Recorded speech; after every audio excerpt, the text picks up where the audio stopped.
눈은 마음의 창이라고 하죠. 하지만 글씨체도 여러분에 대해 많은 것을 알려줍니다. 글씨체는 뇌의 지문이라는 말도 있어요. 글씨체를 연구하는 학문의 분야가 있습니다. 바로 필적학이죠. 필적학자들은 단지 사람의 필체의 미묘한 차이를 통해서 다양한 성격을 파악할 수 있습니다. 여러분의 필체에 대해 알고 싶으세요? 제가 도와드리죠. 좋아요. 종이 한 장을 준비하고 그 위에 아무 영어 문장을 적어보세요. 서명도 하세요. 서명이 왜 필요한지 곧 알게 될 거예요. 이제 글씨를 자세히 살펴보고 다음 질문에 대답해보세요.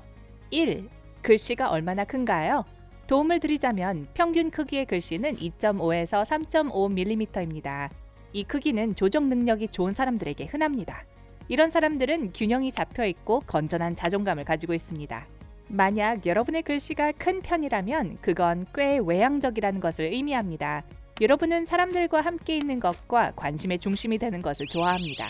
누구와도 쉽게 친구가 되지요. 하지만 큰 글자는 또한 여러분의 사회적 자신감이 그저 가면일 뿐이라는 의미일 수도 있습니다.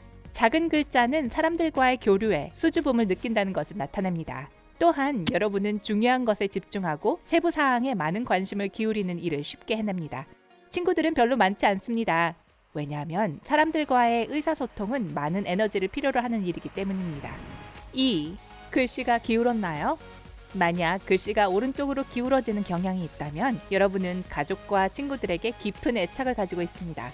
새로운 사람들을 만나고 새로운 경험을 하는 것을 좋아하지만 때때로 너무 열중해서 충동적으로 행동할 수 있습니다. 왼쪽으로 기울어지는 글씨체는 여러분이 다소 내성적이고 감정을 많이 표현하지 않는다는 뜻입니다. 여러분은 혼자만의 시간을 보내고 깊은 생각에 잠기는 것을 좋아합니다. 또한 사람이 아니라 물건과 함께 일하는 것을 선호합니다. 똑바른 글씨체는 여러분의 행동과 결정이 감정이 아닌 논리에 의해 지배된다는 것을 의미합니다.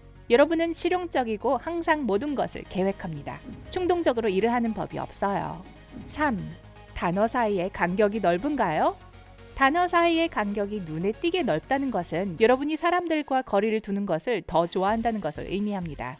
심지어 가장 친한 친구들과도 연락을 취하는 것이 쉽지 않습니다. 여러분은 사생활을 가장 소중하게 여기고 그렇기 때문에 극도로 조심스럽게 됩니다.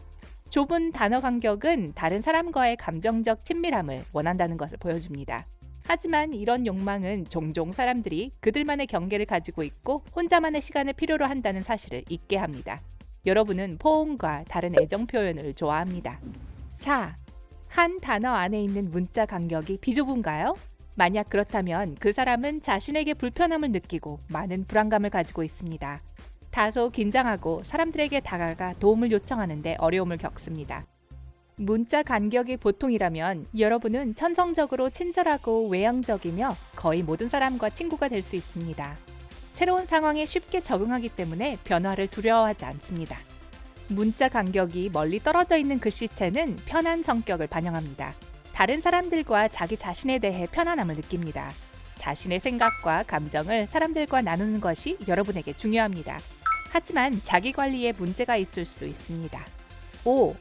한 단어 내의 문자가 서로 연결되어 있나요?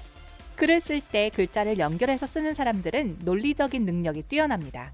어떤 일을 하기 시작하면 하고 있는 일에 완전히 몰두하기 때문에 방해받는 것을 좋아하지 않습니다. 여러분은 매우 활동적인 삶을 살고 있고 바쁘게 지내는 것을 선호합니다. 분리된 글자는 방어적인 성격을 드러냅니다.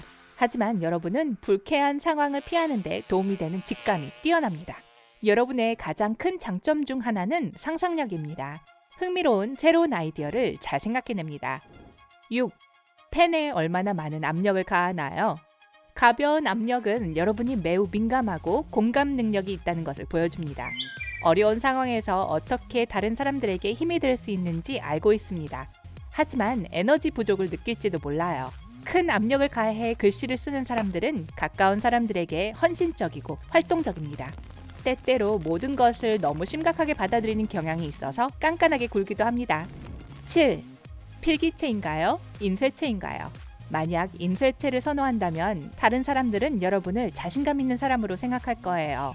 하지만 여러분은 세상을 두려워하고 안정감을 느끼기 위해 장벽을 쌓습니다. 다른 사람에게 마음을 열기까지 오랜 시간이 걸리죠. 필기체를 사용하는 사람들은 모든 것을 완벽하게 하고 규칙을 따르는 것을 좋아합니다. 하지만 그들은 그것에 너무 많은 에너지를 소비하기 때문에 종종 좌절과 자기 혐오를 경험하게 됩니다. 또한 통제하기를 좋아하고 종종 충동을 억제합니다. 필기체와 인쇄체가 혼합되어 있는 필체라면 여러분은 의사소통과 일상생활에서 유연함을 보이는 데 문제가 없습니다. 여러분은 자신의 시간을 소중히 여기고 시간을 낭비하는 것을 좋아하지 않아요. 그러나 인쇄체로 쓰는 경우가 더 많다면 깊은 관계를 구축하는 데 문제가 있을 수 있습니다. 8. 글자 모양은 어떤가요? 뾰족한 글자 모양은 그 사람이 똑똑하고 호기심이 많다는 표시일 수 있습니다. 하지만 공격성과 다른 강렬한 감정을 너무 자주 억누릅니다. 둥글둥글한 글자는 창의적인 사람들과 친절한 사람들에게 흔합니다. 그들은 생생한 상상력을 가지고 있고 예술적 능력으로 다른 사람들을 감동시킵니다. 9. 여러분의 O는 어떻게 생겼나요? 깔끔하게 닫힌 원처럼 쓴다면 대부분의 생각과 감정을 혼자만 간직하는 경향이 있습니다. 게다가 다른 사람들은 여러분이 신중하다는 것을 알기 때문에 여러분에게 비밀을 털어놓기를 좋아합니다. 만약 O자의 원이 완성되어 있지 않다면 의사소통에 뛰어나다는 것을 나타냅니다. 하지만 때때로 다른 사람들과 정보를 과다하게 공유하기도 합니다. 10. 이 일을 어떻게 쓰나요? 이를 좁은 고리처럼 쓴다면 여러분이 사람들과 사고에 대해 회의적인 태도를 가지고 있다는 것을 암시합니다. 다른 사람들이 여러분 앞에서 강한 감정을 표현해도 당황하지 않고 침착합니다. 넓은 고리 모양이라면 여러분이 열린 마음을 갖고 있다는 것을 암시합니다. 새로운 경험을 시도하고 알려지지 않은 개념을 탐구하는 것만큼 흥미로운 것은 없습니다. 11. T를 어떻게 쓰나요? 긴 십자 모양을 사용하면 여러분은 열정과 결단력이 뛰어납니다. 하지만 때때로 지나친 고집을 부릴 수 있습니다. 짧은 십자 모양이라면 여러분이 게으른 경향이 있고 할 일을 마지막 순간까지 미루는 경향이 있다는 것을 의미합니다. 만약 가로 획이 위쪽에 있다면 여러분은 높은 야망과 계획을 가지고 있습니다. 있는 그대로의 자신을 사랑하고 받아들입니다. 만약 가로 획이 가운데에서 교차한다면 여러분은 낙관적이고 자신감이 넘치지만 때때로 인생에서 더 많은 것을 원하게 됩니다. 12. 서명에는 무엇이 숨어 있을까요? 만약 서명이 읽기 쉽고 날카롭다면 여러분은 강한 사람이고 가장하는 것을 좋아하지 않습니다. 서명이 읽기 어렵다면 사생활을 소중하게 여기며 여러분을 파악하고 이해하는 것이 어렵습니다.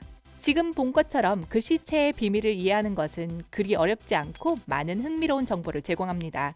하지만 여러분이 글씨를 쓰는 방식은 성격만 드러내는 것이 아닙니다. 건강에 대해서도 말해줄 수 있어요. 예를 들어 만약 지나치게 힘을 줘서 글씨를 쓴다면 그것은 고혈압의 징후일 수 있습니다. 작고 비좁고 기울기가 들쑥날쑥한 필체는 약간의 심리적 혹은 두뇌 문제를 나타낼 수 있습니다. 그런데 범죄 수사관들은 종종 필적학자와 함께 일합니다. 그리고 여기 누군가가 거짓말을 하는지 글씨체로 알아내는 방법이 있는데 글 전반에 걸쳐 그들의 필체 스타일에는 급격한 변화가 있습니다. 얼마나 자주 펜으로 글을 쓰세요? 댓글로 알려주세요. 디지털 시대의 사람들은 종이와 펜을 점점 적게 사용합니다. 노트북이나 디지털 메모장에 타이핑하는 것은 편리하고 시간 절약처럼 보입니다. 하지만 손으로 글씨를 쓰는 것은 기기가 줄 수 없는 몇 가지 특전이 있습니다. 펜으로 메모를 하면 정보를 훨씬 더 오래 저장할 수 있습니다. 노트북에 타이핑을 하면 정보를 더 피상적으로 처리하기 때문에 쉽게 잊어버릴 수 있습니다.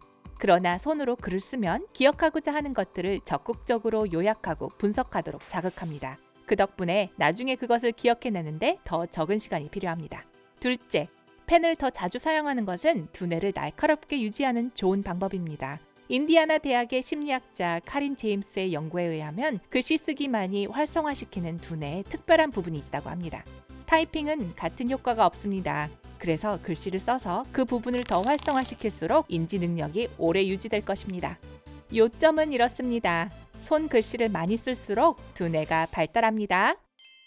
오늘 새로운 것을 배웠다면 이 비디오에 좋아요를 주고 친구와 공유하세요. 그리고 여기 여러분이 좋아할 만한 멋진 비디오들이 있습니다.